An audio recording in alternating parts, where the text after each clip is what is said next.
Hey, what's up, everyone? Yamuna from Jivanam Wellness and Ayurveda. I'm here to help you live life on purpose.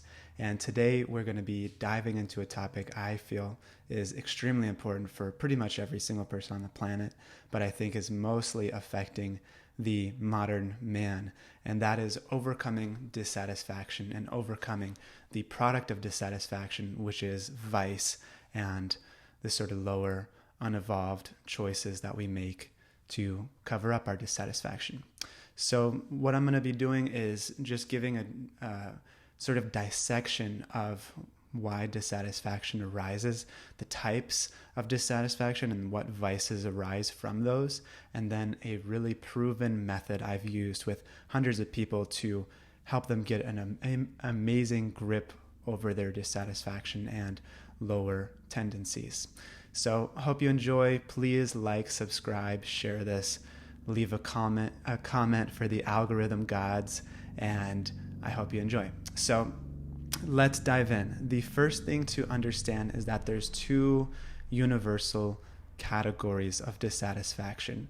One is, well, before I say that, let's understand that we are really layered beings, right? So we understand we have a body, we have a mind, we have an ego that has likes and dislikes and conditionings and basically says, hey, this is who you are, this is how old you are, this is what your mission in life is.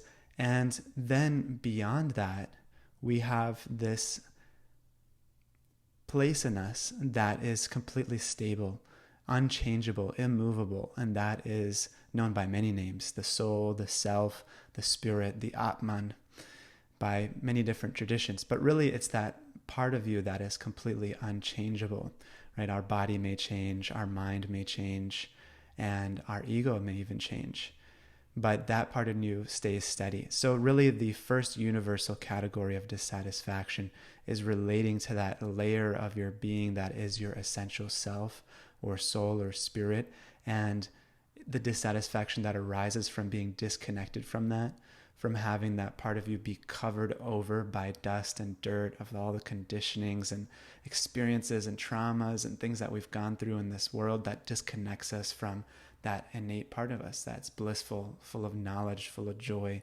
and has real substance to it and satisfaction in it. So that's the first category, and of course that also includes our disconnect from reality, our disconnect from divinity and from something sublime, right? And the second category is really the earthly dissatisfaction that we may experience through our ego, being frustrated, through our mind, and through our bodies. And so really I'm going to zoom in on that today and dissect what arises due to us not really having the proper tools to have that earthly dissatisfaction dissolve, and give you the real tools that I've used for many, many people. All right, so what I want to do is describe three types of vice that arise due to dissatisfaction. And really here I'm describing vice as really anything pleasurable that we use to distract ourselves from dissatisfaction. All right, it's sort of like giving yourself a pleasurable reward in order to ignore the reality or what's being asked of you in a situation or asked of you in life, and give you the false pretense or illusion that everything's great because you're in pleasure right now, right? So there's three categories of this, and how I'm going to define it is the first category is dark vice. So this is the heaviest level of vice that we attribute to people who are super destructive, right? People who rob, who murder, who assault people in different ways, who harm others, who harm themselves, who have dark mental patterns, negative behaviors, habits, addictions, and are controlled by those vices. They're complete slaves and chained to those vices. And really, that part of themselves that wants to do good and be good and have their soul and spirit and essential self express itself is so covered over that voice has become inaudible inside. Okay, but also I think this appears in each of us as things like lethargy, things like real deep negative self-talk and victimhood mentality, and just being real stuck and stagnant in life. Each of us have experienced that at some point. And so this dark vice is really that very stagnant mode of consciousness that keeps you from experiencing real fulfillment. The second category is passionate vice. Okay, and this is sort of defined by your senses having a stronghold over your mind, instead of you having control over your mind, which then controls, has some sort of autonomy or sovereignty over your senses, and you are sort of the controller of the mind-body vehicle. In this passionate vice model, your senses are the one dragging you towards pleasure, basically. And so that can look like many different things, right? Stimulating these senses to try to basically gain some sort of temporary satisfaction, which we all do. And that can look like mismanagement of the sexual energies, misuse of the sexual energies through masturbation, pornography, promiscuity. It can look like snacking on junk food and trashing the body with emotional eating or overeating or not eating enough. It can look like overworking also. This mode of being is categorized by feeling like you have to do things in order to be something, in order to be the person you want to be. So I have to do and experience pleasure in order to feel like I'm good and feel like reality is good. And so that also includes things like overworking, right? Just being a slave to doing and getting your value solely from doing, or largely from doing, that it eclipses your ability to kind of just sit with yourself and your being and recognize the innate value there.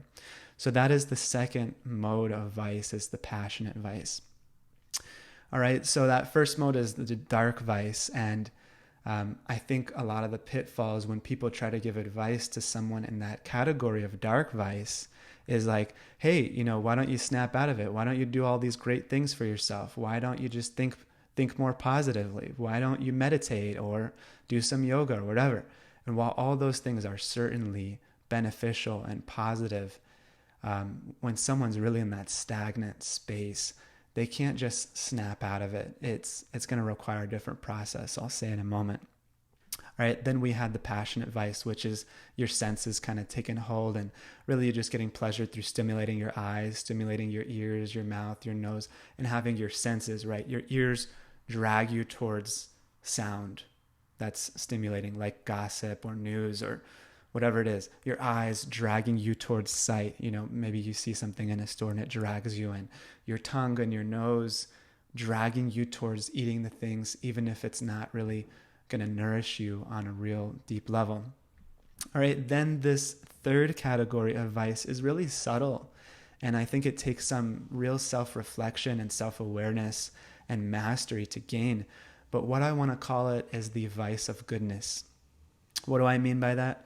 Well, really it arises due to the conception that you are a good person. Now, while that's not bad, just hear me out for a second. When, for instance, you start to make wonderful changes in your life, let's say you start going to the gym, start eating healthier, start meditating, start doing breath work, maybe change your diet to be vegetarian or vegan or, more conscious towards the environment. Start to make any of these more conscious shifts that consider factors outside of your own basic selfish pleasure, right? You start to extend your compassion further and align your choices with that. That's all wonderful. But what can happen there is you get the ego that allows you to feel pride, and that pride pushes you to basically have leverage over other people. You're better than other people. You can criticize other people. You can judge and condemn other people for not living as consciously as you are, for not thinking as consciously as you think, for not being as great as you are. And I think many of us have fallen into this trap. I for sure have. For instance, many years ago when I was first learning about vegetarianism and veganism, I didn't know much, but then my friends started to tell me a lot about it, and it really was shocking to me. And of course, it was a little agitating to me. I was like, man, why are you guys messing with me? Why are you, trying to mess up my enjoyment and, trying to shame me or whatever around it? But I realized it was triggering this part of me that knew that it was true. So I did a bunch more research. I became vegetarian. For some time I became vegan, and I became vegetarian again. And during that time period, I began to notice, right? Let me just step back for a second. When I follow any rule in life, it means that I'm trying to embody a particular principle.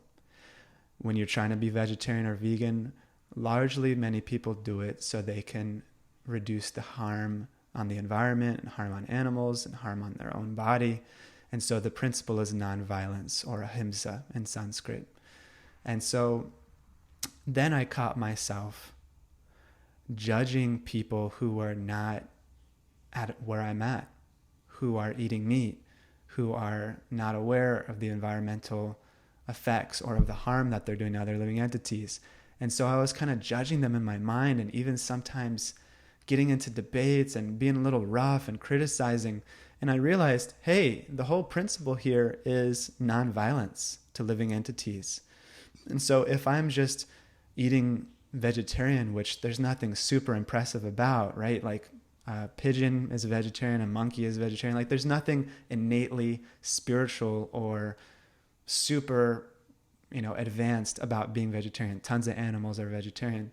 But I was catching, hey, like I'm going against the very principle I'm trying to imbibe on my holier than thou kind of high horse. Of course, it wasn't so intense or so gross, but it was still creeping into my consciousness frequently at that time. And so this third vice is really that sort of vice and kind of subtle ego and kind of ego masturbation that arises due to making conscious transformations in your life.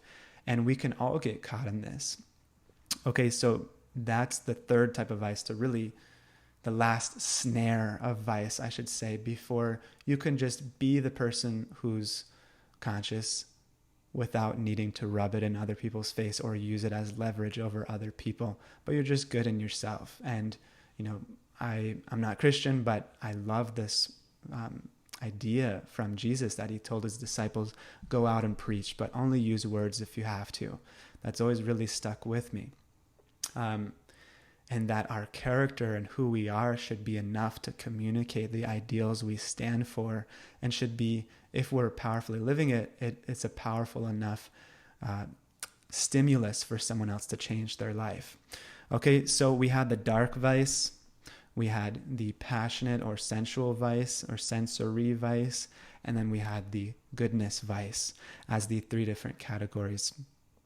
Now I'm going to just jump into really just a brief overview of how to break through those levels, and then a model that I've used to really overcome this to a massive extent and be able to forever have a great amount of control over this earthly realm of dissatisfaction. So the first thing I want to say before I jump in there is, for instance, when you're in the dark vice, it's a very stagnant place. There's a lot of probably unresolved emotions, trauma, stress in the body, stress in the mind that has brought you to those things like destruction, lethargy, addiction, harm, etc., that feel like they're the right choice for your life.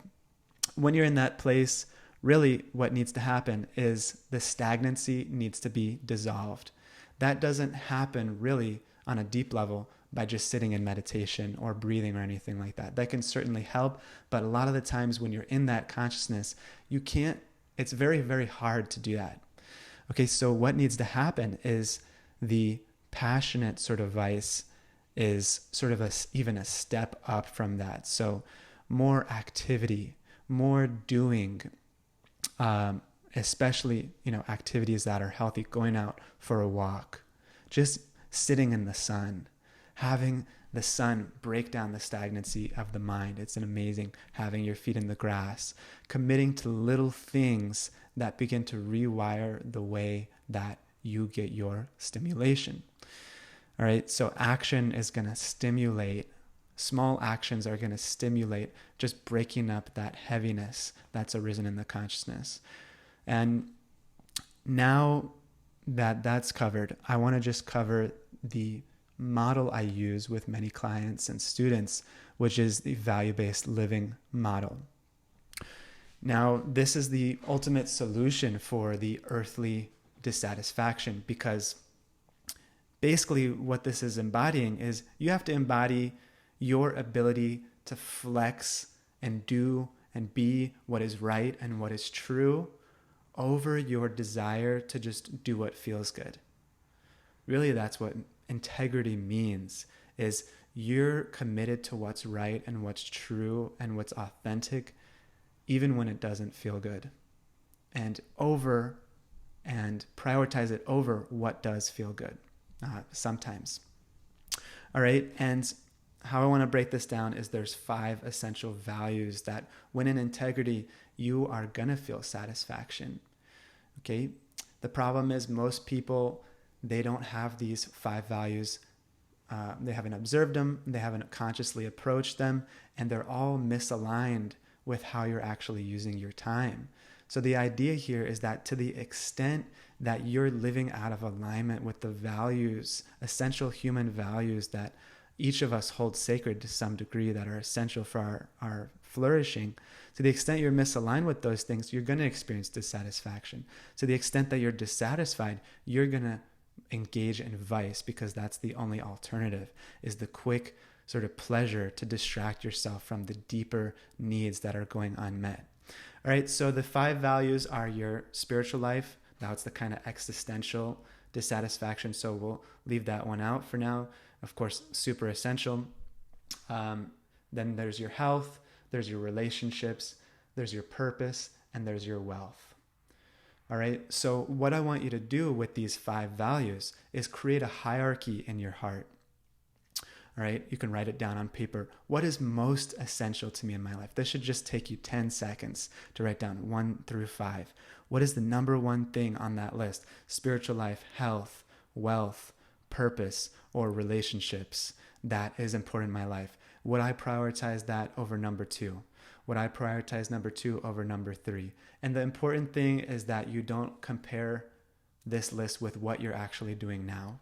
The important thing is that you access what is true to you and your heart, because each of us is going to have a unique hierarchy of these 5 essential human values, and it's important that you find what's authentic to you. So for me, my spiritual life is number 1. I was trained as a monk for many years, and then my relationships are number 2. And that means if I had to choose between my relationships, like for instance, hanging out for an extra hour with a friend or an extra hour of quality time with my fiance, then over or comparing that with having to finish my meditation or my commitment to reading or spiritual commitments that I've made for the day, I will prioritize my spiritual commitments I've made for the day over having that extra relationship time. And then you have to ask yourself that for each one. Would I prioritize extra of number 1 over extra of number 2? Would I prioritize extra of number 2 over extra of number 3? And so on, and just do a little check like that. All of them are important. All of them are essential and interconnected. You just have to find what's true for you. Then lastly, you have to basically make another list 1 through 5 of how you're actually prioritizing your time and energy with those 5 areas of life. Now, this is essential, because this is like your current location, right? Your current location with where you're at. So list those 1 through 5, and then you have to compare the 2 lists and see which area of life is most misaligned, right? A lot of people have their values completely flipped upside down. So what they say and feel is most important in their heart and in their life is number 1. It's like number 3 or number 4 or number 5 on their list when they actually look at how they're spending their time, their emotional energy, and their physical energy. And so, of course, to the extent that those 5 values are all misaligned and out of whack, you're going to experience dissatisfaction. And again, that's going to draw you towards the easy route of addictive behaviors, of those 3 different methods of vice or categories of vice. And ultimately, it becomes a vicious cycle that takes you further away from yourself, further outside of yourself. All right, so please take a moment to like, subscribe, comment below for the algorithm gods, and feed the algorithm gods so we can boost this content up and help the growth of the channel. And of course, share it with those you like. And I'd love to hear your reflections. But this is a super powerful tool that I use all the time whenever I feel discontent, disconnected, and need to check in with myself on a real level. How am I investing in those 5 areas of life? And I've provided a quiz below in the link where you can see which area of life is misaligned, and I will provide you some exclusive content on those 5 areas of life depending on which one you need, and I will send that to you personally. All right, so hope this helps. Thank you all for your attention, and have a wonderful day. Thanks so much, guys.